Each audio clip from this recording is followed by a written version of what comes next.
50%, let's say, just made up the number, it'll just be less. So it's just going to be an enabler for humanity, and it's incredibly exciting to me. And go ahead and insult my... What's exciting? This is just even more boring than your first analysis. Okay. I want to complain about... You're on fire today, John. I want to complain about the idiots, generals, Microsoft executives, and anybody else that wants to create a line between civilian AI and military AI. That's bullshit. And this bullshit Marine general that I used to work for tried to come on that too when I had my criticisms, and it was like, oh, we are behind. They basically were like, oh yeah, we're behind on civilian AI, but that's not military AI. You don't know. Or it's like, you don't know because you don't have any spies. But there's overlap. The data scientists will go back and forth. If you have civilian AI, business AI that saves money or does this or that, it can be used for military purposes and back and forth. It's most of the AI development is going to happen on the civilian side. That's where most data scientists and most money and everything. Some of that will come over to the military side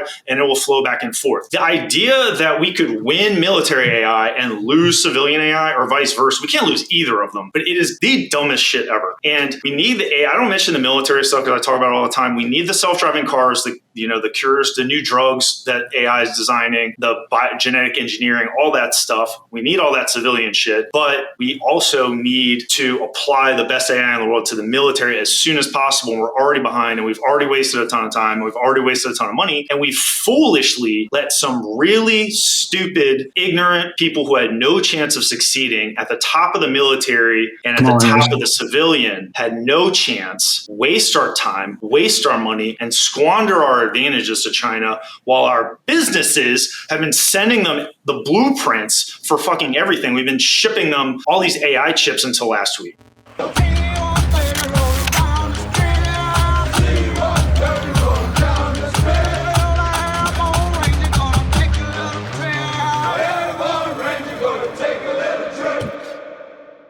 Hi, everybody. This is John back from Real Veteran News on episode 15. Back again with Mason Ballou. Hey, Mason, how are you doing today? I'm doing well. How about yourself? Great.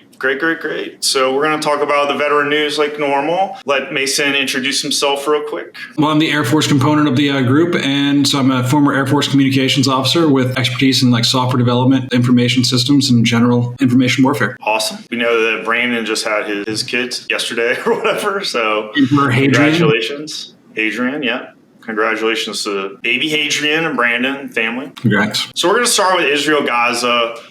There's a lot of different articles on here. The show was also not on last week, so there's kind of this backup of stuff. But I want to go over some of these different angles of what's going on. Israel-Gaza, Hezbollah, Netanyahu, Biden, all that. First thing here is Netanyahu. Obviously, we've been talking about Netanyahu and Biden. So it's like, is Netanyahu really in charge? Because he's kind of held hostage by the extreme right in the Israeli parliament. He has these objectives where he wants to stay in power in order to avoid prison, which they've got a kind of the same kind of Donald Trump situation going on there with the indictments against him. I think this was in Politico, but they're basically saying that he was increasingly desperate. They don't really know what's going to happen now that they've decided to switch to a more low intensity action in Gaza. So what do you think about Netanyahu and Biden and his political strategies? First, I really dislike this article. The author, Nahal Tusi, I don't really know any details about that person, but I greatly dislike this person.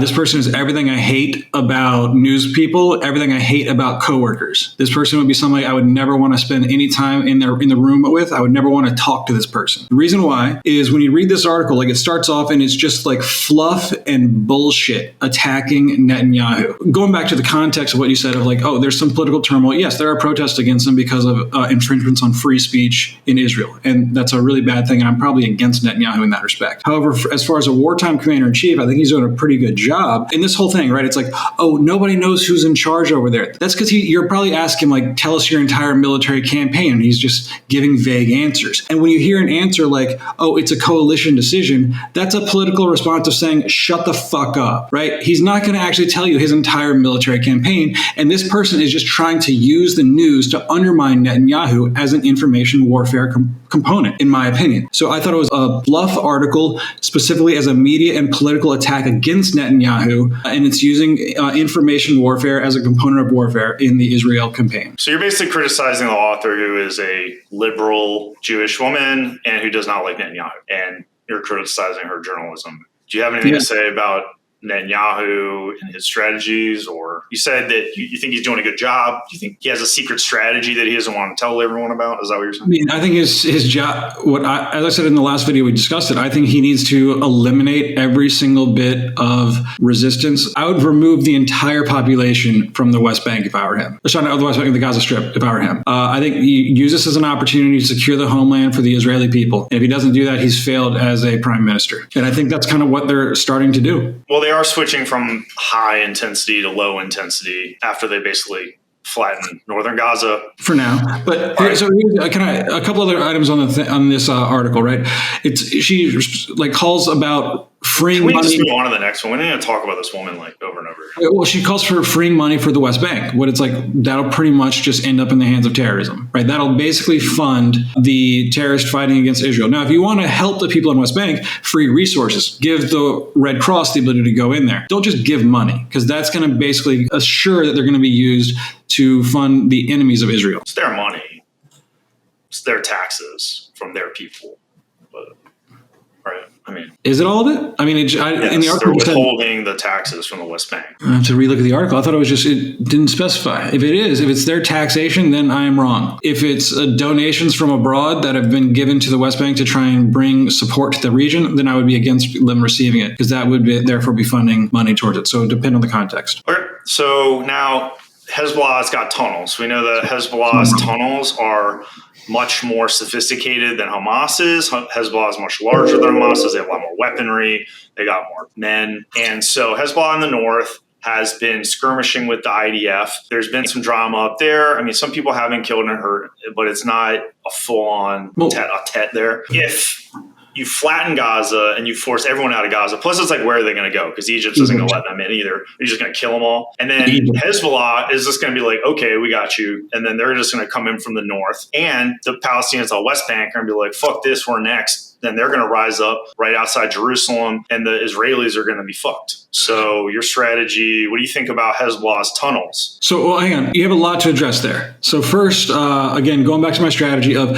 you pointed out very, very correctly that they have two immediate strategic risks to their country, and that would be West Bank and Gaza. So if they can use this as an opportunity to secure Gaza for the future, and then they still have the West Bank vulnerability, that should be their goal out of this, because they then remove one serious vulnerability. And yes, the Palestinian people then are pushed into Egypt, and they have to, now they're an Egyptian problem, and you're going to have a better border. They're still not going to let them in. Find a way to use the United Nations to make that happen. That's the best solution. I mean, it's technically a war crime. Like, forced relocation of populations is technically a war crime. What I think that they should do. And also, again, a lot of these Palestinian refugees, like, again, when you think about who's a Palestinian refugee, do you know that the Hadid Victoria's Secret supermodels are considered Palestinian refugees? So it's not just, all I mean is when they list, there's all these displaced individuals, a lot of them are leftovers from the previous wars where they tried to kill the Israelis and failed, and they're just remnants. All right. So not really tracking all that, but Hezbollah's tunnels is called the Land of Tunnels. And it's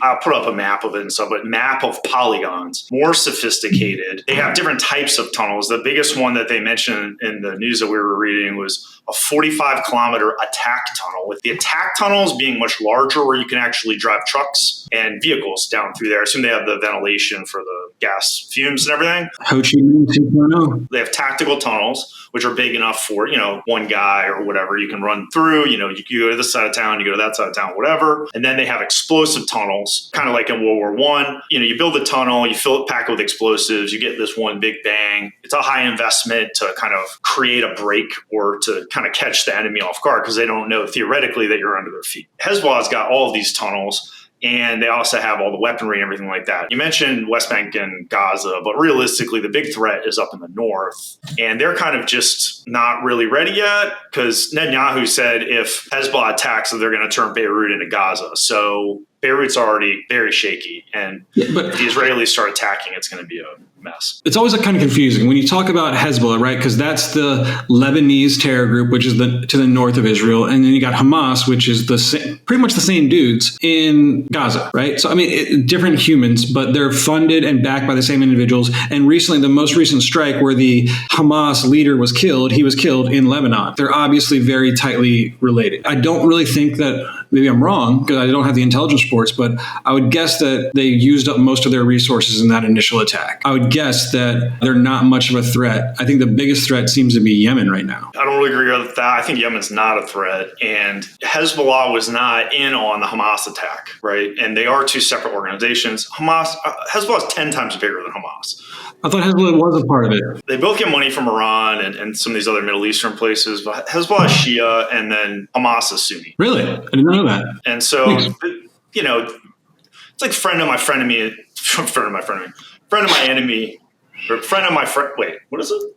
The enemy of my enemy is my friend. Let's go, Army. Enemy of my enemy. Yeah. After you made a great point about the differences between Hamas and Hezbollah, you pulled that. So there you go. Yeah. So yeah, enemy of my enemy is my friend. And you know, if Israel wasn't there, they'd be fighting each other. Whatever. I mean, it just is what it is. But you know, Hezbollah is heavily armed, and their powder's dry. And Nasrallah says that it's almost inevitable that they can't just let this go on, especially if you take the Mason strategy and you just want to flatten all of Gaza. You know, Hezbollah is going to move in, right? Well, if the Israelis settle it. So, like, Gaza being that tiny strip of land, about I think it's 2 miles long on the southwestern tip of Israel, they did a concerted military effort to secure that region. And still, they're going to have an unstable border right there. Again, as you mentioned, it's a war crime. I'm not saying they'd have to find a way to make it work. But I think that's for the future of Israel. That's their best solution. Great plan. So, DIA report just came out, leaked out. You read about the DIA report, right? No. They're saying, well, it's in the articles, but basically they're saying that Hezbollah has conducted 670 operations since October 7th. DIA report says that IDF resources are tied up in Gaza and that they do not have the resources and manpower to defeat Hezbollah in the north because they're committed in Gaza right now, basically. Like I said, Hassan Nasrallah, head of Hezbollah, says response is inevitable and he's waiting. They always say that. I mean, he's right. I mean, they're going to have to do something, you know, if they start flattening Gaza, southern Gaza, you know. I mean, they almost went in on the northern part of Gaza, but then we had the aircraft carriers there. And who knows what we were telling them. So, well, the aircraft carriers defended against the Yemen. Basically, my understanding is Yemen was going to reinforce Israel, and we prevented that from happening. Well, we have aircraft carriers along the Red Sea and out there because the Yemenis. We have 2 aircraft carriers, one just left, the Gerald Ford, in the Eastern Mediterranean, which were there to essentially hold Hezbollah in place while Israel flattened, which is what happened. Now, Hezbollah is still there. Like I said, their powder's dry. They got their tunnels. Those tunnels, that's cool. You mentioned that Israel assassinated Hezbollah leader that they had taken out with an airstrike at the funeral of another Hezbollah leader that they took out with an airstrike. I thought it was a Hamas leader. Well, these are multiple. Okay. That there's a target list, right? And they're essentially targeting these guys that are planning, if they are going to go in through the north, these are the guys that are going to plan it. So they're kind of preemptively targeting them. They probably listen to them on their cell phones, and they've made these decisions to, you know, kill these guys. Then you've got Yahya Sinwar, who is the head of Hamas, who's still in Gaza. He is in southern Gaza in Khan Yunis, supposedly surrounded with human shields, which is making it impossible essentially for Israel to go in and get him or to drop a bomb on him. So I am not as worried as you are. It's like, I feel like you're giving Hezbollah a lot more credit and more military capability. And you're probably right. I think you know more about it than I do. I just give the Israelis a lot more respect. I'm still surprised that they got whooped as badly as they did on the opening assault. But again, I think, they could, if they fully commit to like a Stalingrad type engagement in Gaza, that would be terrible, right? But if they can keep their northern flank secure, which I think they can, especially with the use of air power and the United States in the region, I don't think Hezbollah is a threat. Interesting way of looking at it. I mean, Hezbollah is the largest, most powerful terrorist organization in the world ever, by far. They have agents all over the world. They have agents inside the United States. They have agents all over Europe. They've got almost unlimited funding. They're very well organized. They have political support, safe haven. Nobody wants to go into Lebanon. Like, they own that place. Yeah, Israel can knock off a few leaders or whatever like that, but there's always going to be another one that comes up, and they have these capabilities. If they mass, Israel will destroy them. Okay, so let me ask you a question. Defense Intelligence Agency just wrote a report saying that Israel can't win, but Mason saying that they're not a threat. You're basically just I shitting think, on the DIA. again, what I said, Hezbollah, if they mass, I think Israel combined with the United States support will wipe them out. That's if they mass, because an invasion would require them to mass. They're probably already pretty much ready to go. I mean, they're just waiting for the word. They've been fighting 670 ops since October 7th. But those are small. Like, those aren't going to be brigade moving in mass, right? Like, it's small unit kind of special forces type tactics. It's not going to be a large scale military conventional force. And if they ever mass and use conventional force, that's when they get annihilated. And that's why I would say that's why they have tunnels, though, right? I mean, we just talked about the tunnels. So. But eventually, if they went to do that full scale military operation, like if they actually tried to attack, if they tried to overwhelm Israel and wipe them out, then the tactics would change, right? So then they would be exposing themselves to conventional forces. And that's where that is when I don't think they would be successful. All right. I mean, they're committed. There's a freak accident in Gaza where there was a tunnel and the Israeli engineers were going in the tunnel, setting explosives because they wanted to detonate it because they couldn't do it from the air. They had to get inside of it to destroy this tunnel. And the tank nearby was trying to protect them and shot 2 rounds into a building that they thought was dangerous or could be a problem. Those rounds knocked over a telephone pole, which hit a tripwire and then detonated something inside the tunnel, thereby killing all 6 of these Israelis. 14 of them were wounded. These are all men, I believe. And one of them was on a Netflix series called Fauda. And he's famous in Israel for his being kind of like a Jack Ryan type TV Israeli military guy. Come from behind! Come from behind! Come from behind! We're exposed! Move back! Don't! We need to evacuate the injured soldier from the west building! I'll cover you! I'm going to him! You lead!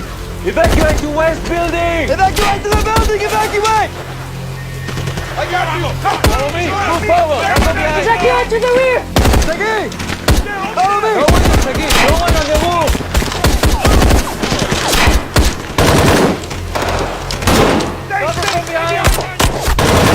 What do you think about this tunnel catastrophe? I mean, I would just say any of the EOD guys are pretty much the most badass human beings on earth. And if these guys sounds like they were EOD technicians, that's a huge loss. So combat engineers. Here's a toast to those guys. Yeah.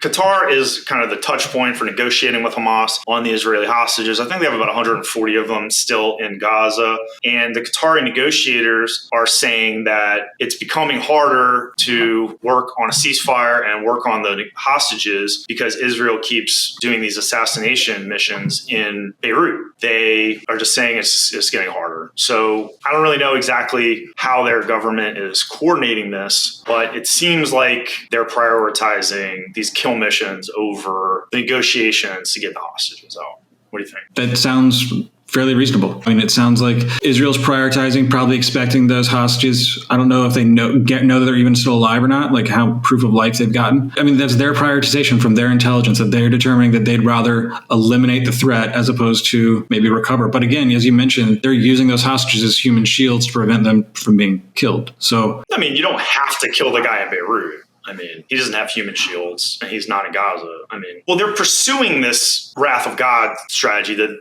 they've, after Black September and all that shit, Munich, they went and they hunted all these people down, which I get, but you didn't have hostages back then. And now you've got this competing like top secret military unit that's like going to kill these guys, which I get, but you still have all these hostages. It's like the hostages complicated situation where normally they would just roll into Gaza, kill everybody, or, go to Beirut, kill this guy, and not have to worry about anything because they're like, hey, we're defending ourselves. And that's what they've been doing. But you got the hostages. Like the strategy is not changing. Most of the hostages they're Israelis at this point. There's still a couple of Americans, I think, right? I assume. I don't know the composition of the remaining hostages. The mission should be at the same, coordinated, right? At one point, you can do a hostage rescue at the same time as kill a high-value target if they're using as human shields. But then again, when they're using them with suicide bombs attached to them, there's no rescue possibility. I mean, the point here is that if they held off on waxing these guys in Beirut, they could get some more hostages out and kill them later. Why do you have to kill the guy now? You already know where he is. Just kill him later after you get the hostages. Because they're probably demanding 10,000 prisoner releases, right?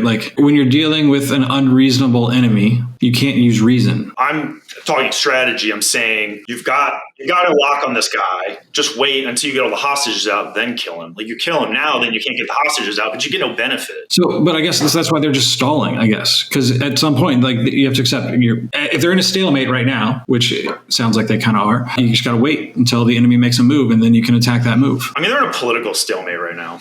And they're really committed militarily. So if anything changes, they're going to need help or something. But you got to feel really bad for those hostages. Like, number one, like, those hostages, obviously their lives are destroyed. If they're still alive, they've been used as slaves for the last few months. Yes, hostages are not being treated well. So there's a movie that's going to be produced about the female IDF soldiers that were on the border that tried to warn their male superiors, probably, and were ignored and ignored and ignored. And so there's an Israeli director named Taylor Lavi who has done a military movie about women before. And these women were at this base at Nahal Oz, and they basically saw these preparations for the attack. They made their warnings, and they knew what was coming, and they fought when it happened. 15 of them were murdered, 7 of them were kidnapped, and 2 escaped. And then this is what the movie is going to be but this is just coming out. What do you think about this Israeli military movie here? I mean, I want to be in it. I'd love to be just some jackass in that movie and help honor those women because they're badasses and their story should be told.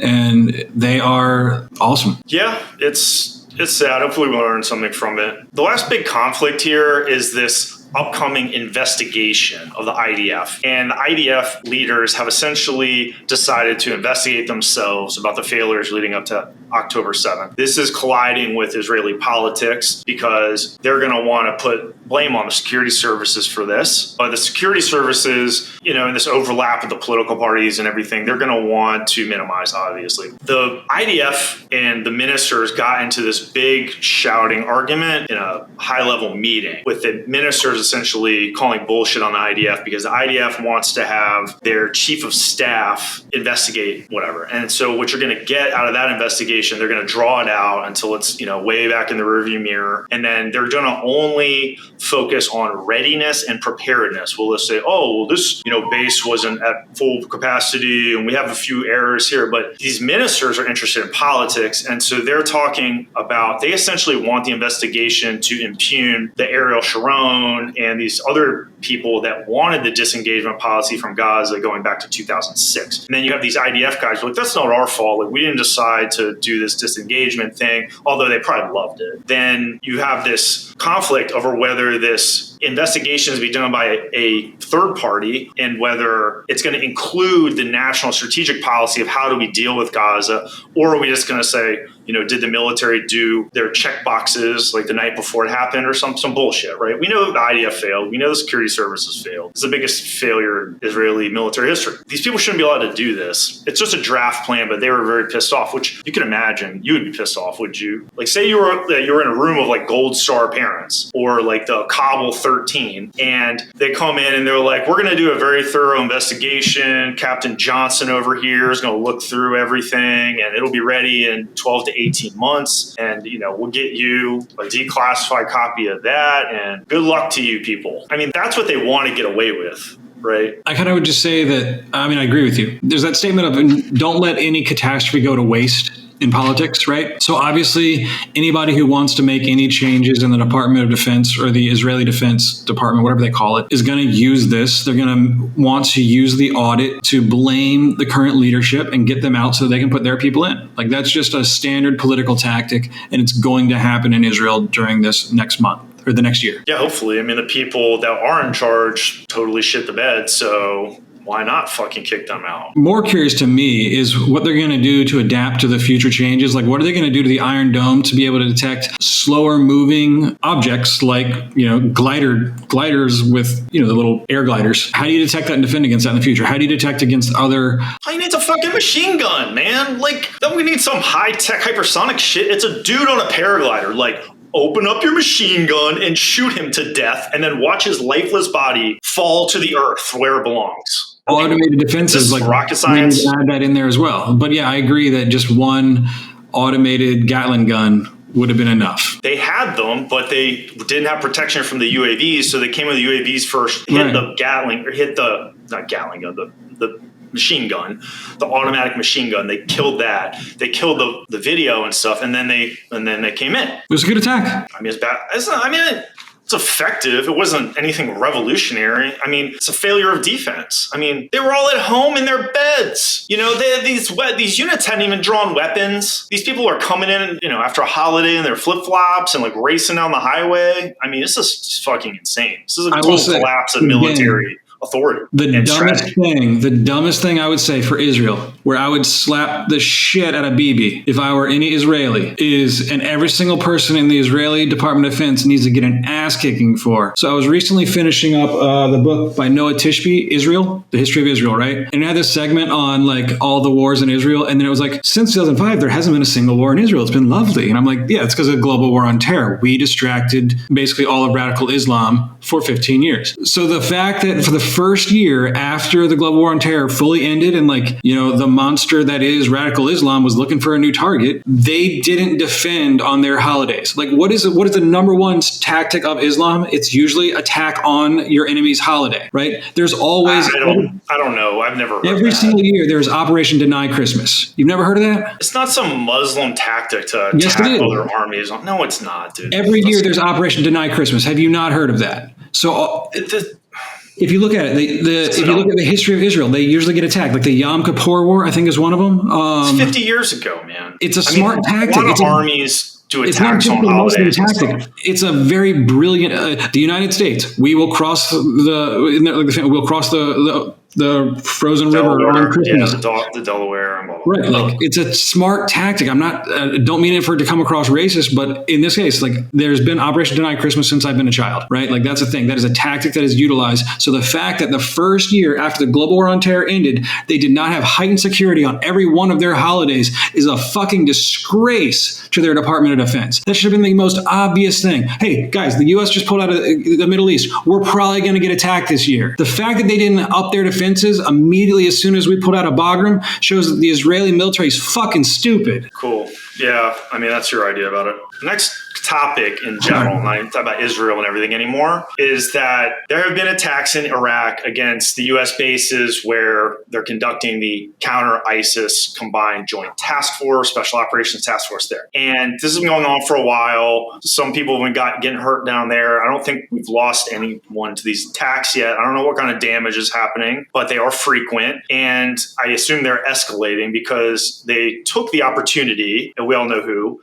took the opportunity to kill one of these militia leaders in Iraq that was planning and doing this stuff to try to be like, hey, we can dial this up on you guys a little bit and to make it real for them. They did that. And Prime Minister Mohammed al-Sudani, who's the Iraqi prime minister, now wants to start the process to essentially evict the American troops and the special ops troops and everything. And this reoccupation of Iraq with our special ops forces has actually really been a success, I think, after Obama foolishly pulled us out in 2011. And I sat there on TV watching the last trucks drive out of Iraq. And it was probably one of the dumbest things we've ever done.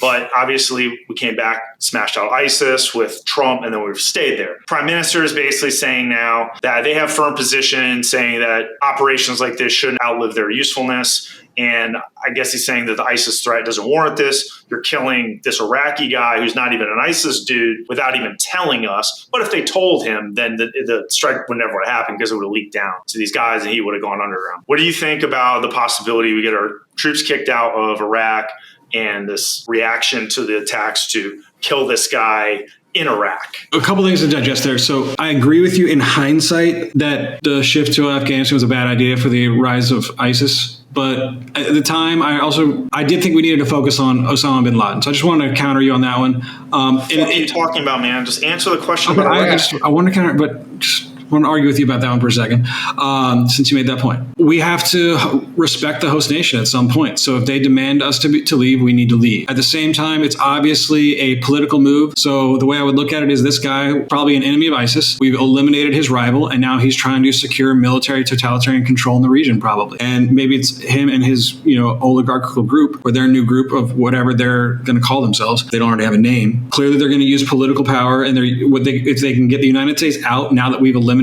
their number one rival, they'll be the top dog in town, and that's exactly what they probably want. Iraq is not a pissant country. They have a lot of money coming. It's a big country, a lot of educated people, a lot of big cities, and a lot of money coming in from the oil. They have political problems, obviously, but they could probably stand on their own 2 feet. But the problem is they need someone that can stand up to these radical Islamists, right? Because these are kind of these moderate, democratic, whatever. If we leave, then the radical Islam people next will be ISIS. like, hey, here we go. And they'll start hanging them.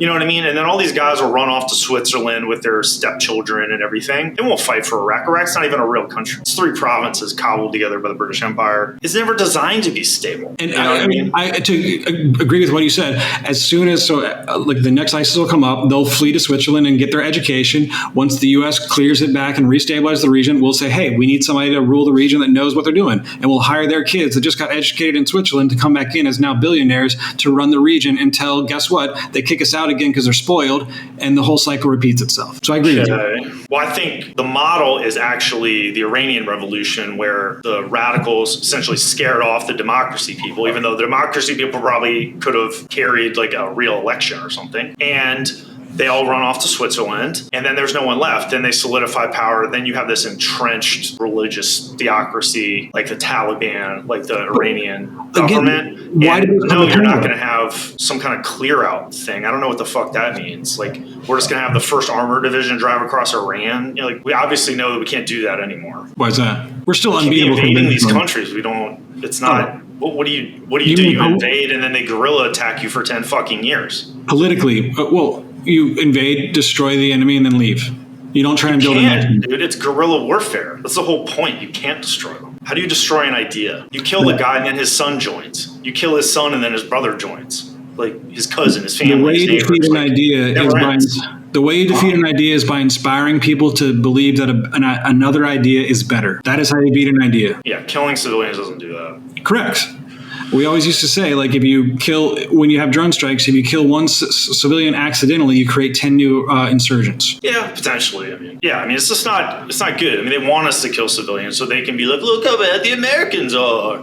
Exactly. You gotta jihad these guys. You know, if they kick out, I don't know, they'll probably do some kind of maneuvering and they'll calm down. A lot of times with this stuff, it's like calm down thing. But if you want to send a message to these guys, why don't you drop the hammer on them outside of Iraq? Because when you start using the anti-ISIS task force to do unrelated kill missions in these people's country, and you don't tell them about it, you're opening yourself up politically to being ousted from the country. Exactly. You know, then we lose all our bases and then they win. So it's like you kind of just stepped on your own fucking cock. You know what I mean? And if you go into Iran or you go into Azerbaijan, you find one of his buddies or something like that, you string that guy up or do whatever you got to do to him to send your message. Maybe you don't make it as public. I mean, this whole like America is going to fly a plane over you and drop a bomb on you. It's like, we get that. No one's afraid of that. You know what I mean? So you got to think of something else. And this isn't even going to work. You killed one dude. They don't give a shit about this guy. I mean, I would like to know the targeting decision making, because my understanding of it, what I read in the article in this one, is it said that it sounds like this guy was the leading like drone builder, maybe. Like the way I would guess is this guy,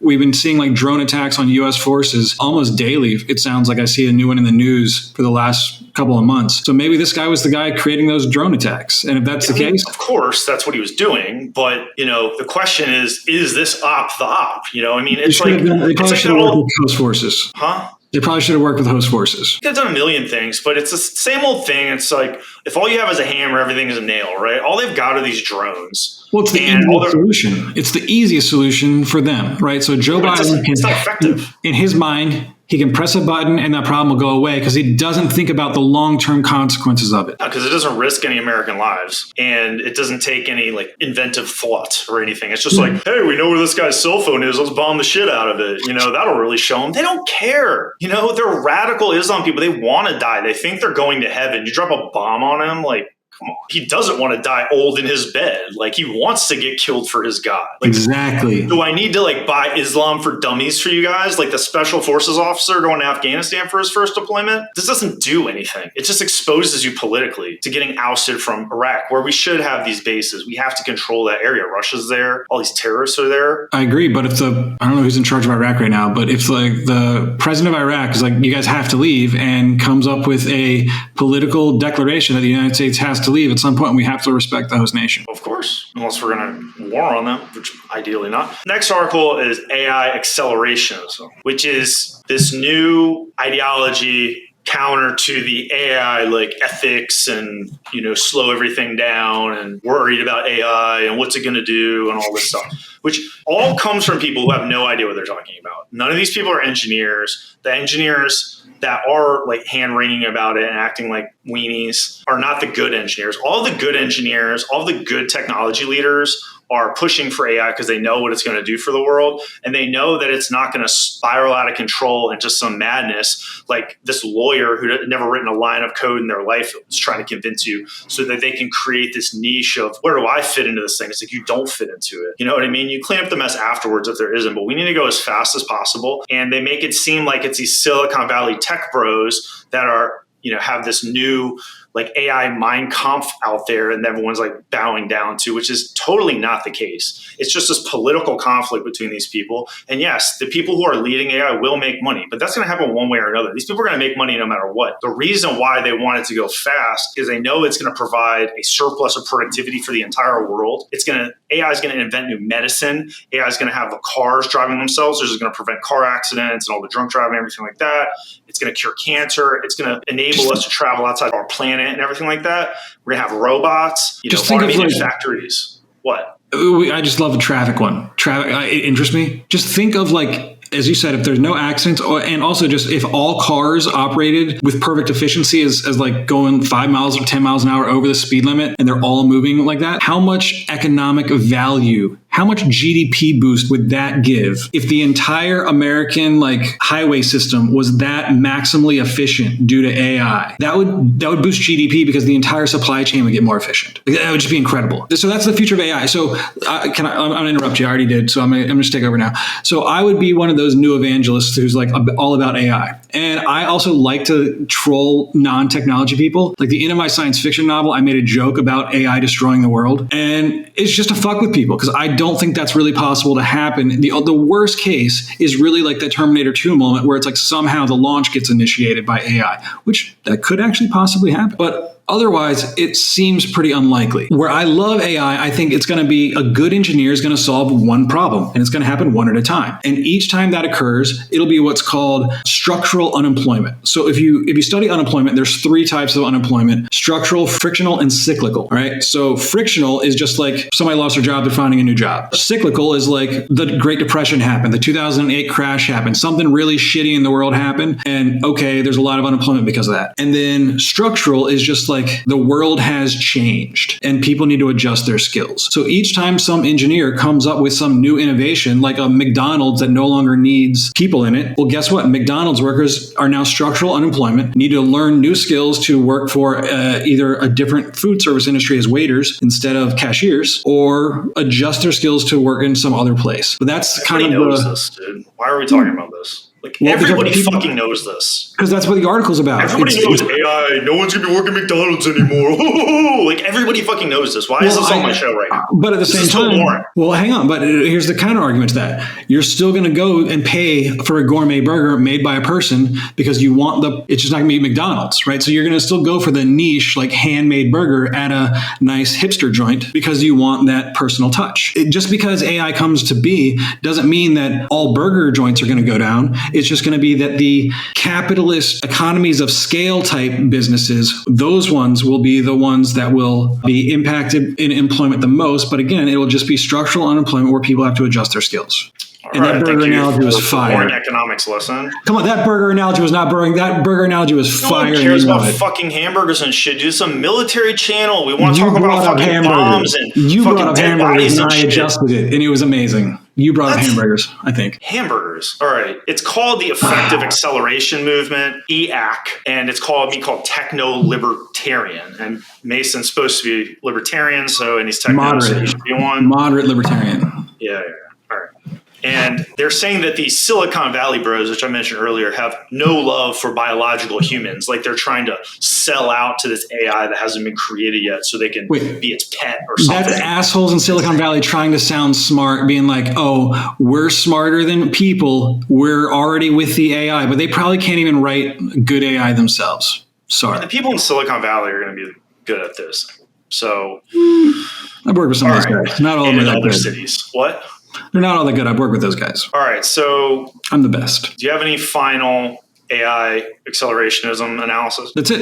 You already insulted my entire analysis, but I'll say it again. Like, Yeah, the unemployment shit is so boring. Please don't. I don't think it's catastrophic. I think it'll just be micro adjustments to increase the efficiency of the economy, and it'll overall, exactly like you said, it has the potential to improve efficiency of humanity overall. And actually, a final thought: the biggest thing about the Industrial Revolution is that it used to be everyone spent all their time just growing food so that they could live. This, for the most part, like everybody worked in farming. The Industrial Revolution enabled people, a greater percentage of people, to do things other than just grow food. Like, that was like one of the big things. Like, okay, instead of just farming, now you can make video games. Everybody learned this in middle school, man. Yeah, Why? but AI will now increase that percentage. So instead of 90% being towards agrarian, and now it's like 50%, let's say, just made up the number, it'll just be less. So it's just going to be an enabler for humanity, and it's incredibly exciting to me. And go ahead and insult my... What's exciting? This is just even more boring than your first analysis. Okay. I want to complain about... You're on fire today, John. I want to complain about the idiots, generals, Microsoft executives, and anybody else that wants to create a line between civilian AI and military AI. That's bullshit. And this bullshit Marine general that I used to work for tried to come on that too when I had my criticisms, and it was like, oh, you know, we are behind. They basically were like, oh yeah, we're behind on civilian AI, but that's not military AI. You don't know. Or it's like, you don't know because you don't have any spies. But there's overlap. The data scientists will go back and forth. If you have civilian AI, business AI that saves money or does this or that, it can be used for military purposes and back and forth. It's most of the AI development is going to happen on the civilian side. That's where most data scientists and most money and everything. Some of that will come over to the military side and it will flow back and forth. The idea that we could win military AI and lose civilian AI or vice versa, we can't lose either of them, but it is the dumbest shit ever. And we need the AI. I don't mention the military stuff because I talk about it all the time. We need the self-driving cars, the cures, the new drugs that AI is designing, the genetic engineering, all that stuff. We need all that civilian shit, but we also need to apply the best AI in the world to the military as soon as possible. And we're already behind, and we've already wasted a ton of time. We've already wasted a ton of money, and we foolishly let some really stupid, ignorant people who had no chance of succeeding at the top of the military and at the top of the civilian had no chance waste our time, waste our money, and squander our advantages to China while our businesses have been sending them the blueprints for fucking everything. We've been shipping them all these AI chips until last week. What do you think about the split between civilian and military? I agree. We call it commercial off-the-shelf products, right? If you see the civilian world has something that is beneficial that you could adapt to military uses, you buy it. And then you maybe internalize it and find a way to make it more beneficial. We're going to move on to China's military purge. And China right now is going through the largest military purge over the last 6 months or so that's ever happened really in China. And it's not just a consolidation of power because Xi has already essentially consolidated power, but people and analysts are thinking that this shakeup and really big shakeup at the top of the most important parts of the Chinese military is due to corruption, not because they are necessarily anti-corruption. They're all stealing money. They all steal money, and none of it's working right. But they saw what happened to Russia, and they need to shore this up and get some guys in there that are only going to steal a little bit of money, and they're not going to steal all the money, especially in the rocket forces. A lot of this is centered around the rocket force. What seems to happen here, and why Xi has backed off all the saber rattling, not to mention the Russia example that he saw firsthand, it's called LOW, launch on warning. And so the Chinese have all these missiles and these missile silos that are going to launch their missiles out, and they want to have this system where it's like the United States is a first strike, and then they're going to launch their missiles while our missiles are still in the air. They're not going to wait for the nuclear bomb to go off because you will use nuclear bombs to target their nuclear bombs to limit the response, essentially, nuclear response. And so before our missiles get there, their missiles have to launch. That decreases the amount of time that they have to have these. They basically have to have these missiles on alert. They started going for this. I guess Xi wanted it. And they found out that the missile silo covers do not open. Some of them are not usable. A lot of these missile silos that they've been watching, we've been scared of essentially are not usable, or they just don't have any missiles in them. And there's also these stories that the missiles are full of water instead of rocket fuel, because the idea is that the generals stole the fuel, sold it, kept the money, and they filled it with water, because there has to be some kind of liquid in there. Go ahead. So that was actually one of the ones I thought I had an interesting analysis on. They talked about was corruption. They thought the generals had sold the jet fuel, which I thought was a stupid analysis. So one, early in the article, they talked about how hard it is to store jet fuel and especially to transport it. So they think the generals smuggled this really highly volatile substance out with no one noticing. So it just seemed a little bit unlikely, number one. Just a possible use case for why they would be storing water instead of fuel in the tanks. It could be a corrosion study to see over time how it could hold up with just corrosion in water inside, to see how the structural would erode. But two is really just structural integrity of maybe storing something that is designed to be full of something and storing it full of water is better for long-term storage than storing it empty. And maybe they're doing a test on that. I don't know. But that was just a plausible explanation for why there would be water in it, and it would not be theft or corruption, but just actually a productive reason for it. That's just a logical thought. Yeah, I was reading the analysis on it, and they do use water to wash the insides of them, and the missiles are not supposed to have the fuel in them the whole time. So they're supposed to be fueled in the last 30 minutes before they're launched, 30, 60 minutes, at least these missiles. Some people are saying that it was filled with water, and these things need to be filled with some kind of liquid. They're designed to have liquid in them. They're not just designed to support the weight on just the outer part of it. Maybe they were being transported without the fuel in it, or they'd been doing some tests, like you said, and maybe the general just never brought the rocket fuel. He never paid for it, or he bought it, but he had the truck take it into the next province over, and he just left the water in there. It was normal, but it just wasn't ready, and definitely wasn't ready to launch. They also said that some parties involved in this were leaking info to outsiders, probably the CIA or whoever. The new Rocket Force commander is a Navy admiral, so it's an outsider. So it really shows that from the top, there's a problem from the top, and that they're trying to fix it, which is actually not great for us. The fact that they're fucking up this corruption stuff is actually really good for us on the chips and on their rockets. If they actually get their shit together, not great for us. I'm glad you like my analysis there. You've insulted all my other analysis today, and you didn't insult that one, so that means you really liked it. We've talked in the past about how China has been building random cities and random locations, and they're just building, pop-up cities. It's very possible that these pop-up cities will be used to hide missile silo sites in the future. If they've spent 50 years investing in a possible missile silo site, put a pop-up city on top of it. That's pretty good defense. Also, it enables you to then have a good recruitment pool, so that then you can have your clandestine operation hidden in plain sight. What benefit do you get of having people living on top of the nuclear missile silo? Or nearby, within a couple of months, just so that the scientists can have a good life over 100 years. I know China doesn't really give a fuck about that, but I'm just thinking, if you're thinking about a long-term 200-year nuclear program, that's the foundation of your nuclear defense, you're going to need people to have families living nearby so that they can, live. I would actually personally not want my family. It's a prime target for a nuclear first strike or something. True. So, I'd probably want to live maybe an hour or so away at least. Okay, so maybe a pop-up city an hour away from the nuclear site. That's the same. I thought you meant you wanted it the nuclear silo, and then you're covering it up like the Gaza hospital. Like Raccoon City. Have you ever seen Resident Evil, Raccoon City's on top of the underground layer? The hive, yeah. Yeah, it could be something like that, or it could be an hour away. You think about it, NORAD in the United States. It's about an hour away from Colorado Springs and some other places for people to live. Same kind of deal. You don't want to live right next to that. Okay. This top Russian commander, he's basically the commander of the Ukraine war. His name is Valery Gerasimov. He has been rumored that he got killed in a Storm Shadow strike just a few months ago. They came in with the Storm Shadow missiles and they killed all those officers in the naval port there in Sevastopol. They said he was last seen on the 29th, but sometimes he's not public all the time, they said. So it's not unusual for him to not, plus it's the holidays and he's drunk and everything. So, they haven't really seen him for a couple weeks, and we're still kind of waiting to see if he is alive. Now, there was that rumor that Putin was dead, and Putin just did a 4-hour press conference or something, and it obviously wasn't a body double. So, he seems to be alive. Although who knows what his condition is. So what do you think about Gerasimov? And do you think this Storm Shadow strike, there's actually 2 strikes in the Crimea region, and they think they hit the sky. So what do you think? It'd just be a speculation, pure guess. I would say it sounds like he's dead if he hasn't made an appearance. But my joke on this one is, has he been gone longer than Lloyd Austin? Yeah, I guess.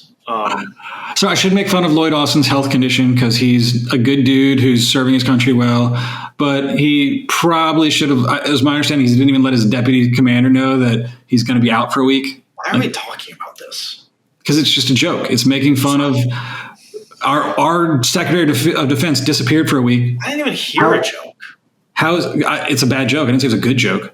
But if this guy's disappeared for a week, it's no different than our Secretary of Defense disappearing for a week. Maybe this guy's getting a colon cancer treatment. After the Storm Shadow missile strike with ambulances racing to the scene. I'm saying. I don't know. I mean, I could see them not wanting to come right out there, but I mean, eventually they're going to have to see this guy. Now, if the guy is dead, does it make that big of a difference? Probably not. They got another Russian general to take over from. The guy, maybe he's tired anyway. I mean, maybe this new general that replaces him, assuming he was killed, is better. Or he's been waiting in the wings and he's like, I know how to fix this Ukraine shit. And all of a sudden it's like, oh no, he's the new badass commander. And all of a sudden the Russians start doing a lot better. Maybe this guy was holding them back. Maybe he was the key to their middling successes and now they can't do anything. I don't know. I really don't know how vital he is to what is going on there, but he has been there since the beginning, which I find it hard to believe that Putin didn't fire him along the way. I mean, there's just been so much embarrassing shit. I can't imagine that this guy is that good considering how poorly the Russian campaign has gone. And I'm also surprised that you're not like cheering, seeing how much you hate generals. I don't hate all generals. I'm frustrated with the generals snuffing out all the young people in the military and choke holding us while they maintain power in their old systems and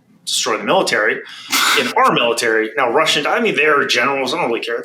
You know how many Russian generals there are? They'll just find another guy. I mean, I'm interested to know whether his removal will raise the Russians' game or lower it. I mean, are you getting someone who's not as good, or are you getting someone who's like a lot better, maybe like their Patton or something, like their next big Russian general? He just wipes the floor with Ukraine, and then Ukraine's running out of ammo and artillery and everything. So maybe this new general comes in, you know? I'm kind of embarrassed right now. Who's the Russian general that was credited with kind of like he took over maybe it was right after Stalingrad, before Stalingrad, like the famous hero of the Russian people, Zhukov, General Zhukov. Oh, yeah, Zhukov. Yeah, I mean, maybe they got to be the next General Zhukov. All right. The next topic that's really interesting is the SR-72, which is called the son of the Blackbird. The Blackbird is the SR-71, which is the fastest plane they've ever designed. It was used as a spy plane from the 50s until probably the 90s, I would say.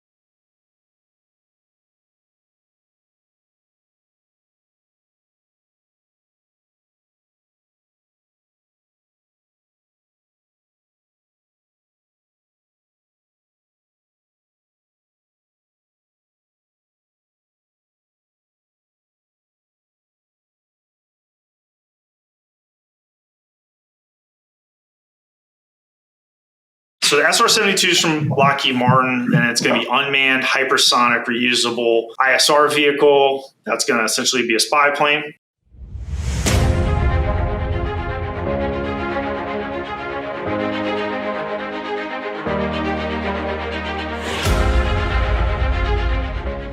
The SR-72 is a new hypersonic demonstrator aircraft to be developed by Lockheed Martin under its Scump Works or Advanced Development Programs to meet the requirements of the United States Air Force. But it can also deploy Lockheed Martin's new high-speed strike weapon, which sounds cool, and it can be fired at hypersonic speeds, which most weapons can't. So when the weapon gets fired, it's already going, probably Mach 5 or something. And it's just got different types of engines. It's obviously going to have a ramjet, probably some sort of mid-sized cruise missile is what we're looking at here. But this is predominantly a spy plane at the top speed of 4,000 miles per hour. And it looks cool as well. That's the important part. Oh, yeah. Did What do you think about it? First, sexy. This is why you joined the Air Force. This is sexy. It's awesome. Logically, now I'm probably wrong here. I like to speculate sometimes and make myself look stupid. But I will say just logically, on the note of it being a weapon delivery system, I thought it's brilliant. Because like you mentioned, when you already have the launch platform hypersonic, and then you can launch a hypersonic missile, especially if you can get it over the target. So again, reducing the time from launch to detonation. It seems like that'd be a good win. If it also increases the likelihood of a successful strike, like I can't imagine like the radar profile is lower when it's still mounted on when the weapon's still mounted on the SR-72. Like I feel it'd be more easy to detect. So I wonder about how that like operational will work out, but it's just brilliant there. As far as surveillance, I'm again probably wrong. I wonder how effective it is, because if it's going 4,000 miles an hour, I'm sure they don't go top speed when they're taking pictures and stuff or gathering signal intelligence. So I just wonder how effective it is in that respect, but I'm sure considering they made the platform that it is effective. And therefore, if it's able to perform that mission, that's pretty cool. And the final thought is I also want to say I think it's a complete waste of resources if resources are limited, because I feel like a satellite is a better investment. However, to create like redundancy and more targeted capability, because satellites, you have to adjust them if you want to target, like, let's say a remote spot in the northern, like closer to the poles, like the northern or south pole. This would be great for that. So for more controlled surveillance, it'll give you that. Plus, when you think about like the nuclear triad, you have a surveillance triad where you have satellites, human intelligence, and then maybe air strato intelligence of like, your airborne assets. That would be a good mid-level of that. So I feel like if you have the resources, it would be a very good investment. So I know I kind of waffled there, but I think it's really cool. As both a weapon and surveillance system, it's multifunctional, and it seems like it's probably going to be able to do that without adding a ton of cost. I think I'm a huge fan. Yeah, I'm not sure how much it costs. Obviously, stealth aircraft of some sort. Probably won't be flying 4,000 miles an hour everywhere, but that's right. Top speed. And they'll probably, the sensors they have on there, obviously classified, there'll probably be a certain speed where it's like, if you're going to use this sensor, you have to be under 3,000 miles, or you want to use this sensor, but it'll all be controlled by computers and everything like that. But yeah, it looks pretty cool. I mean, I assume they have a need for it, and they've got 500 satellites and other planes and all this shit. So supposedly, I guess it's going to fill some gap. SR-71 was cool, so it's nice to get some kind of continuation of that military legacy for us. The son of the Blackbird. It's cool. That's cool. The non-binary offspring of the Blackbird. But I do kind of wonder if it is a relic of ancient weapon systems, right? Because I do think a satellite is by and large better for individual targeting missions for surveillance. Maybe this will be unparalleled. I don't know. I feel like it's flying so high up. So you have a satellite, might be a little higher up. If there's weather, you're still going to have the weather. You know what I mean? Once the satellite's there, it's pretty much there, right? Like, whereas you have to refuel. Some of them orbit or they're stationary. But SR-71, it was really good for like mapping the Soviet Union, and they would fly it across, and they would essentially just take pictures of just the ground and everything. And they go over certain cities and stuff to see what the military base, before they had satellites, really. We have so many satellites. I mean, this could cover a lot of ground, obviously. Plus, it can fire the weapon. So that's good. But I don't know. I mean, hopefully they have a good use for it. I think it's the next couple years. It's supposed to be out of development, maybe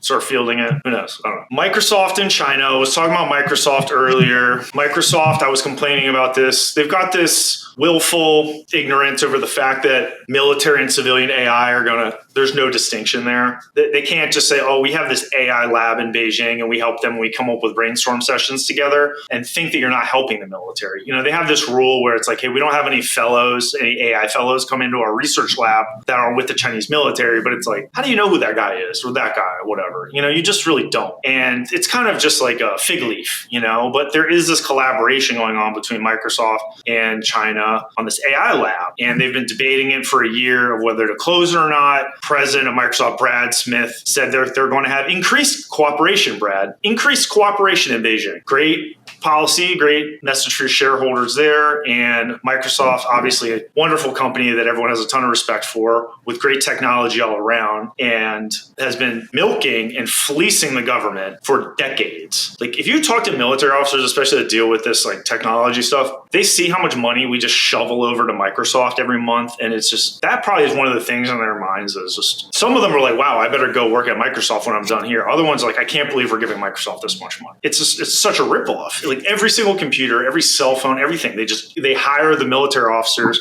to sell the shit back, and then they get vendor lock because the whole government is on this Microsoft shit. And it's vulnerable and we keep getting hacked. Yeah, I was about to say it, but at least it's not. I was about to make a joke that at least it's very safe from cyber attacks. Oh, I was yeah. about to say that. Yeah.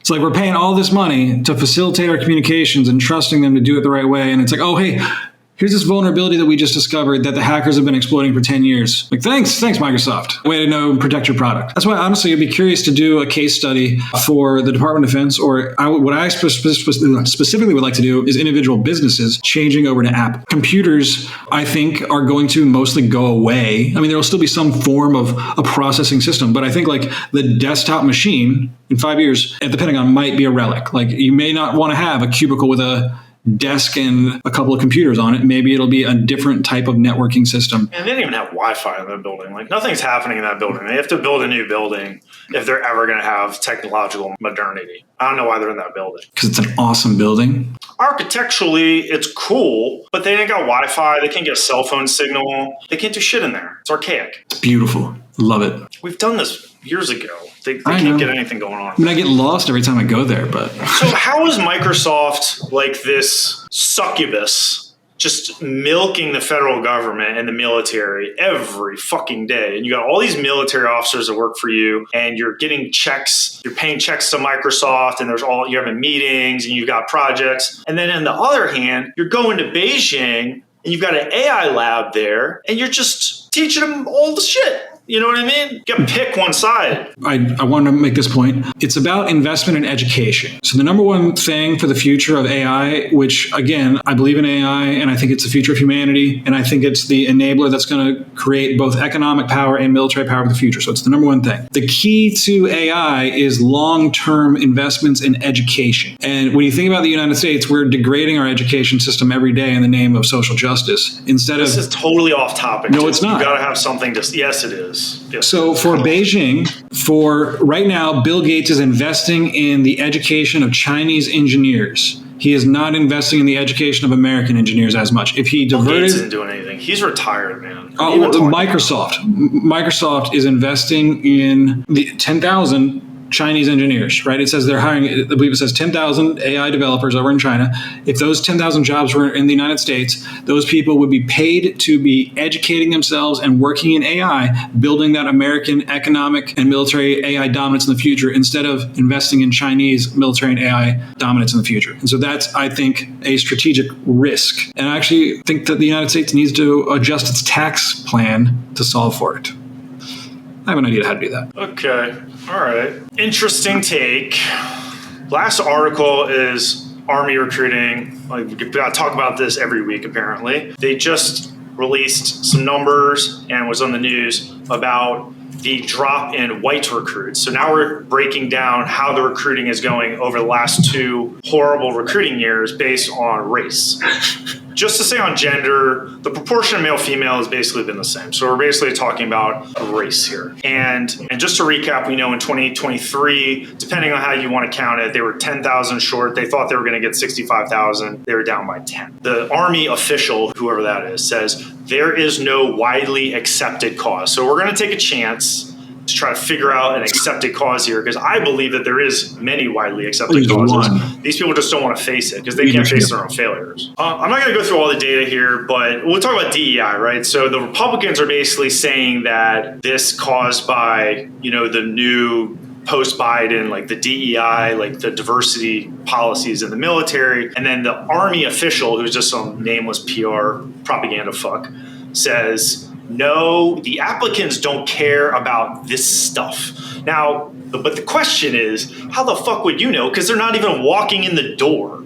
You're asking the people who joined the Army or who made it to the recruiting station. They're like, yeah, I don't really care. But what about the other ones that never even showed up? Like, this is how these military officers analyze the situation? I mean, this is just rudimentary, statistics and understanding of human dynamics here. Yep. You're not even getting a chance to talk to them. You're ignorant, but you make these statements out there trying to hold the 10 up. Well, it confirms their bias, right? So classic case of confirmation bias. They're trying to prove that DEI or diversity, equity, and inclusion is not an impact. So they ask the people that aren't impacted by the DEI initiatives if they were impacted by it, right? As you point out, if they sign up, they're probably not impacted by it. This is a good point. I'll just say what I think, again, it goes down to leadership. The public view of veterans these days is not really still that good. Like we're kind of seen as the PTSD, suicidal alcoholic who struggles. And we need to change that narrative in both film and public perception. So that'd be number one. But number two is truly leadership. Why would a white dude sign up to fight for Joe Biden in the Middle East when he literally, his first campaign ad of the 2024 campaign is how white supremacy is the greatest threat to America, and it shows white people as being dangerous? Like, sorry, if you want to inspire white people to fight for you, Joe Biden, maybe don't fucking say that we're evil. Sorry, but that's just a little bit of motivational and inspirational leadership advice for you in the future. If you want your people to join up, maybe don't alienate them. And then the other thing is, on the note of just what the threats are, people are a little bit tired of the Middle East right now, so they don't really care about Israel. Half the people are believing that somehow free Palestine is a good thing, in spite of the fact that, that's really just a new slogan for Nazism of killing all the Jews, right? So it's just a modernization, a new speak for Nazism. But then the other theater of Ukraine, I mean, it's hard to really not believe in any corruption on the Biden family or the thought that Hunter Biden didn't want the word to get out on all of his drugs and hookers. So it's hard to not. So you think military recruiting is related to Hunter Biden's cock and the hookers and stuff? Yeah, because you really think that? Yes. Why would some relevant military analysis right now? I actually, yes. In the realm of recruitment, if some 17-year-old kid is thinking that we're covering up, I do believe that some of the money going to Ukraine, at first, at very least, is to cover up some of Hunter Biden's corruption. I do. 17-year-old kids don't care about Hunter Biden, man. I think some of them do. Do you remember being a 17-year-old kid? Yep, and I was going to join up for any reason whatsoever. I was going to join up. Were you holding political grudges? Nothing would have stopped me from joining up at that time. Nothing would have stopped me. Yeah, I get it, but we're talking about the situation here. Right, and so again, okay, maybe what would have stopped me is a commander-in-chief saying that white people are the enemy. Maybe a commander-in-chief saying white people are the enemy would have made me not want to sign up for the military. That'd probably be the only thing that would have made me not. He's not saying white people are the enemy.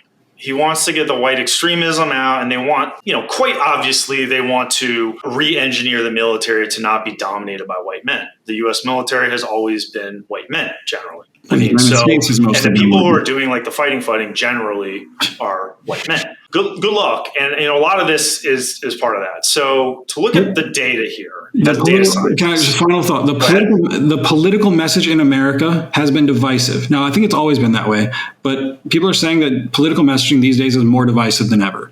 So if Joe Biden wants to inspire a multi-ethnic, diverse group of people to fight for him, he needs to, instead of being divisive in all of his political messaging, he needs to be a leader and unifying.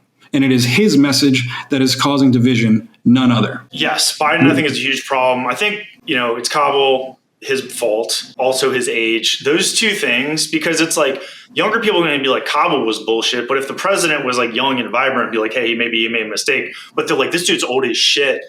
And he did Kabul. If I go in, I'm going to be in Kabul 2.0 because he's going to get older and older and older. I'm not going to do this. So, and he has no inspiring leadership, and he's just like a footy dude. He's a puppet. Yes, Biden is a huge problem. The data here, I want to get into the data as data scientist. I don't have the raw data that was analyzed in the news article that we're reviewing here. But in the news article, it said that data were originally sent for analysis that was then replaced because those data were incorrect, which leads me to believe, and they said they made the drop in white recruits look larger than it was.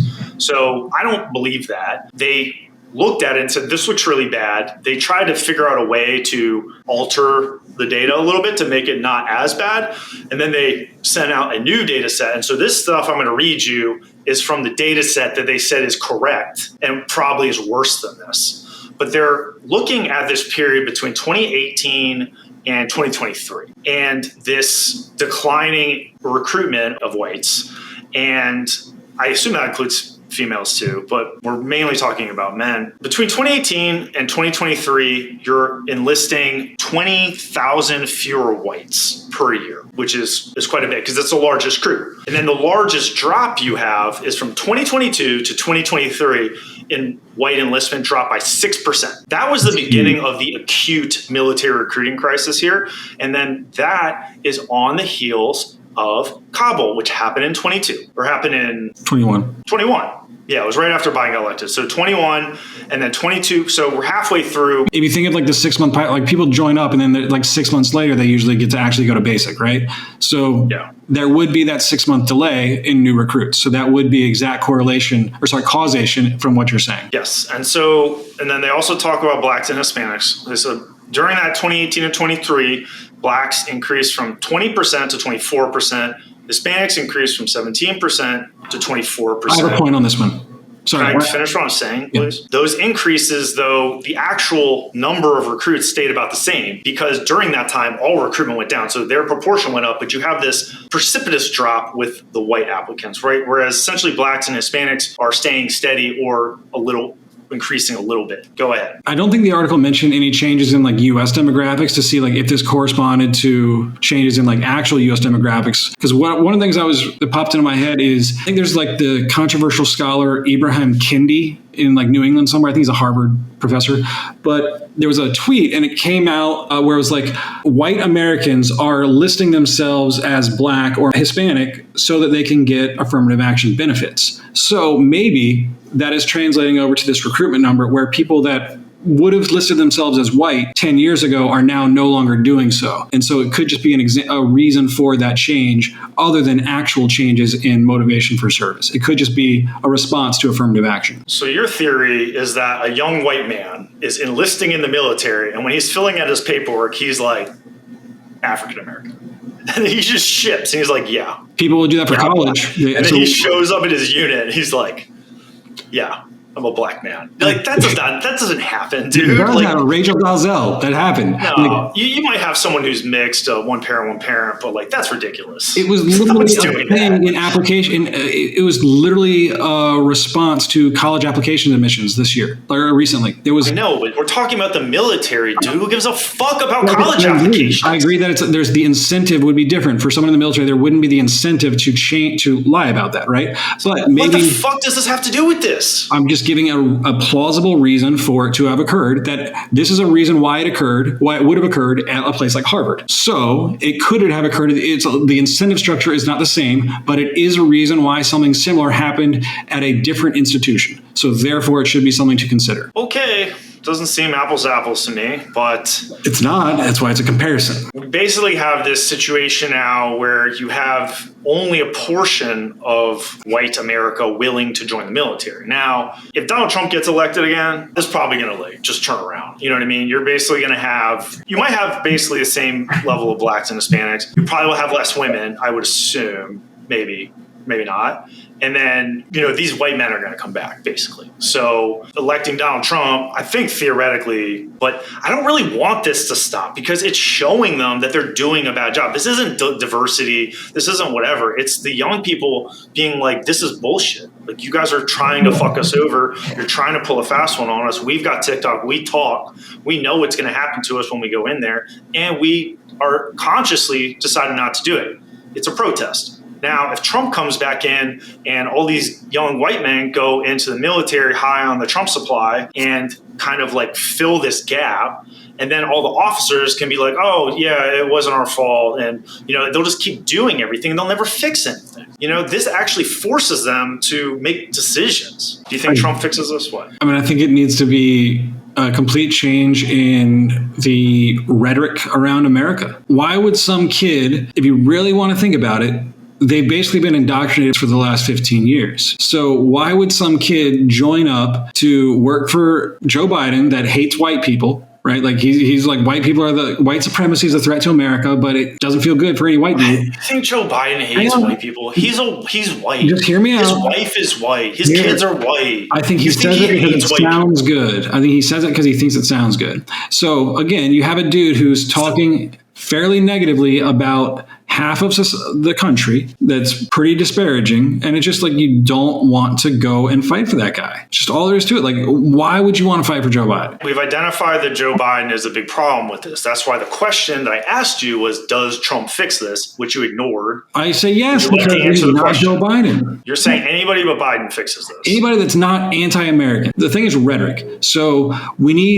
the president needs to create leadership that inspires people to actually like America and think America is a good thing, Right now, if you turn on most of the news, it is very anti-American, and it is because it is cool to be better than things. It is cool to hate on things. And so when people criticize America from without the context of how great it is relative to the rest of the world, especially in historical context, and it's annoying to me to listen to these people create a negative narrative about something that they didn't even create and is better than anything they've ever done. But we need to change that narrative, and the only way to do that is through leadership and inspiration. Unfortunately, Joe Biden used division and negativity, and that will never solve the problem, period. Well, I don't know. Do you think people are on TV anti-American? I mean, you understand, like, they think that they're American, and then you think that you're American, and you're like, I'm the real American. And they're like, no, I'm the real American.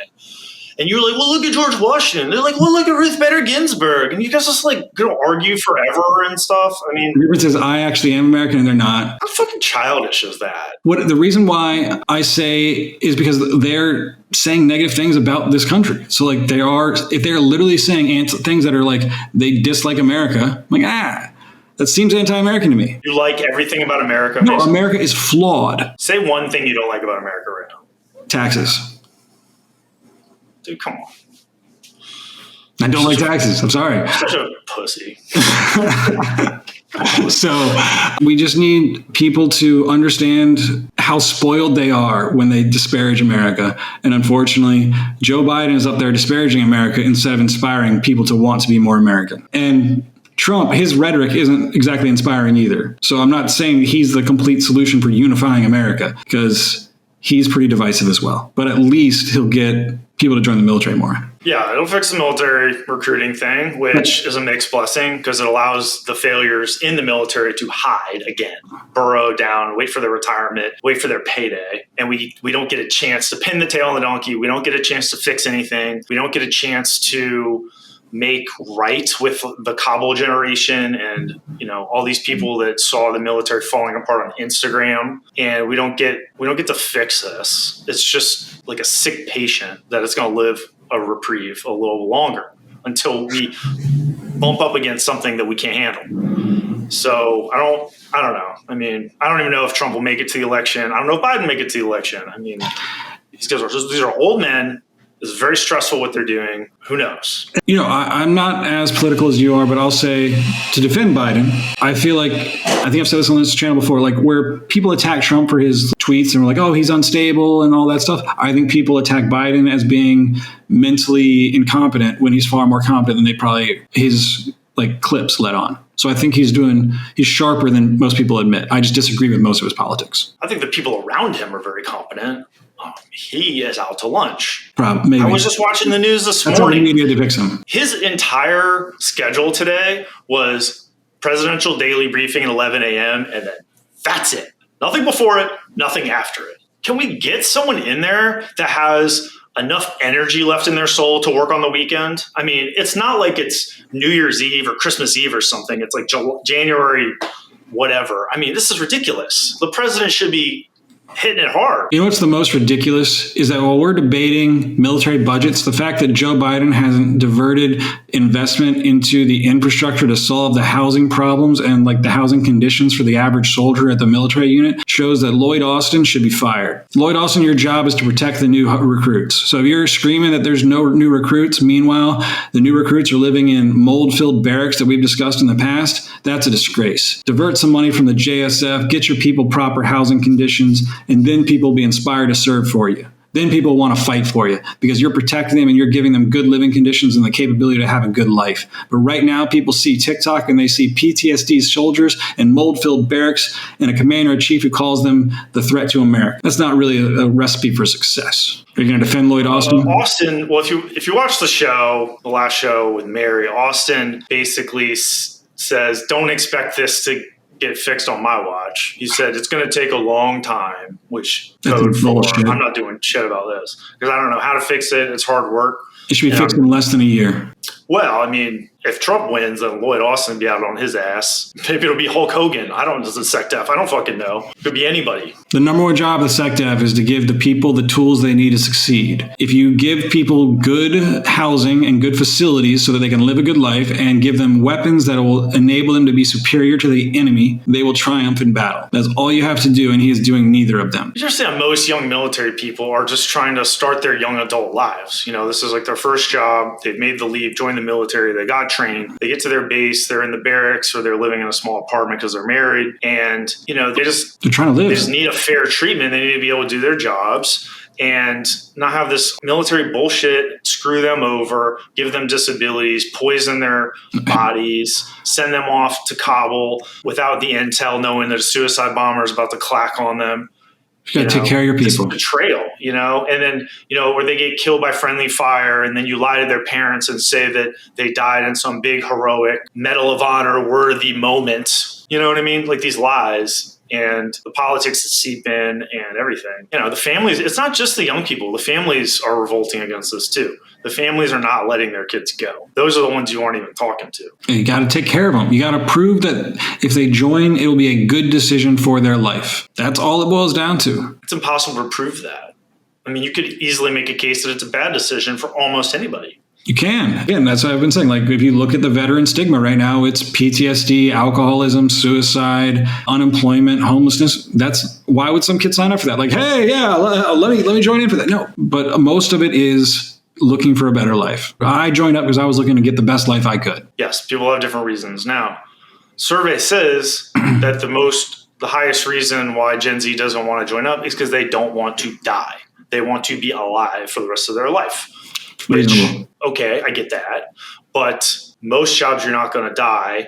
And this, like I said, is a result of Kabul. They saw Kabul on Instagram and they're like, I'm not doing that shit. It's generational. Like you scarred this generation with this failure. Watch the FPV drone footage from Ukraine right now. I would never want to be on that kind of front and experience that kind of warfare. No one wants to be out there. So if you're some 16-year-old kid and you're watching a drone, like you're watching FPV footage of a drone just fly up and kill somebody and hit them in the back, they don't even see it coming, you're going to be like, yeah, I'm never joining the military. But also they don't realize that we have better defenses against that. Not so much Ukraine. I mean, does the young person think, okay, I'm going to sign up, raise my right hand at the enlistment office, and Joe Biden's going to march me off to Donetsk, and I'm going to get mowed down by Russian UAV kill drones?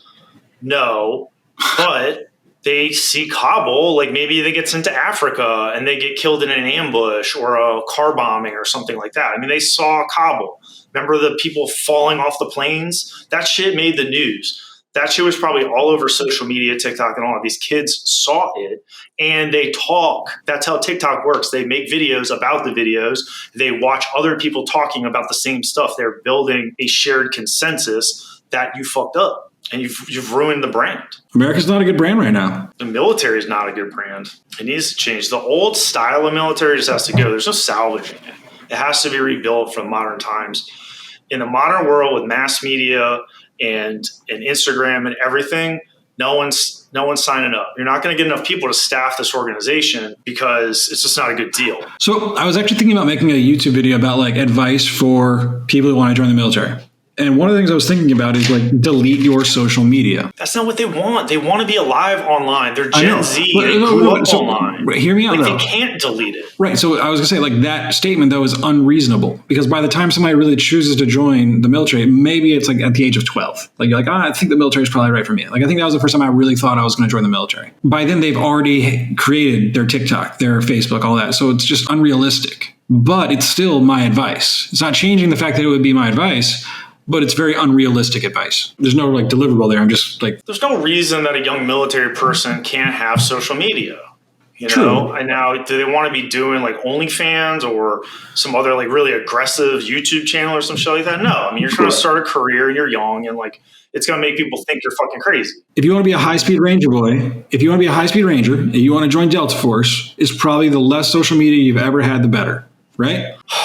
I mean, I'm not sure it matters. I don't know. I mean, those type of guys are probably going to use it less, but there's different types of social media you use. You can have a social media and like you watch it. It's called a lurker, and you look at social media, but you don't put pictures of yourself or whatever. Then you have people that all they do is put pictures of themselves. They don't look at anything because they're on that narcissism track, and there's different types of behavior. So, because it comes down to psychology, but the vast majority, if you're in Delta Force, or you're a Delta shooter, are you supposed to be on TikTok being like, got my gun out? No. Yeah. I mean, but most of these kids are like, they're working in a dentist's office, they work in some command post, battalion, whatever. It doesn't fucking matter. As long as they're not doing stuff that is unprofessional or, is classified or giving away intel or something like that. How did that Israeli command group get intercepted by Hamas last time we talked, right? Like, was that because somebody left their cell phone on for TikTok? I don't remember. I think they just got lost and they walked into the wrong area and they got ambushed. I'm just making an example, but like,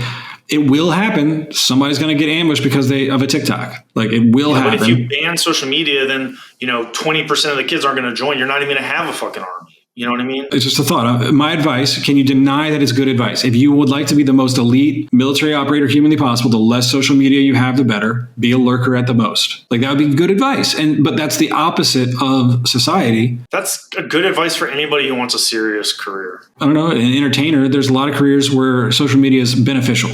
Right? Yeah, if you're a drummer in a metal band, you probably want to be more on there more. If you're an author, I would say almost any profession, any exposure is good, except for being military. I don't see that. There's some professions you have to promote yourself and everything. Anyway, this is boring as fuck. So let's wrap this up. All right. And glad you don't like my advice. Thank you, Mason, for rambling, bringing such interesting analysis. You got any final pieces here? Well, I wish I'd seen those articles at the bottom at the beginning so I could have had better analysis on some of those Israeli discussions. One of the kind of unique things about the future is I wonder if we're going to get rid of like the Geneva Conventions. Like, only certain people follow them, and they're a relic of like the Habsburgs, I think. Like, being like, hey, ancient bullshit. Yeah. But don't kill the royals because, like one of the rules is like you can't assassinate the king. I think that's like one of the laws in the Geneva Convention. And it's like, really, it's just the Habsburgs being like, can we protect ourselves? So the future of warfare will be interesting to see. Yeah, the Geneva Conventions are stupid. Okay. On the note of that, I'm saying that for Israel. Like, are they going to follow those conventions? Because you were mentioning it'd be like a war crime to move them out of Gaza, but it's like if they're the only ones following it while everyone else is kind of exploiting it, I really am interested to see how Israel plays out because I think they need to secure their homeland. They got to take care of their people because nobody else is. But at the same time, if they do that, all they're doing. Well, not sure if that's going to make it in the show, but. I know. Ramblings. All right. Well, thanks a lot, Mason. It's been interesting. I will see you next time. Thanks, everybody, for watching. Bye. Yep.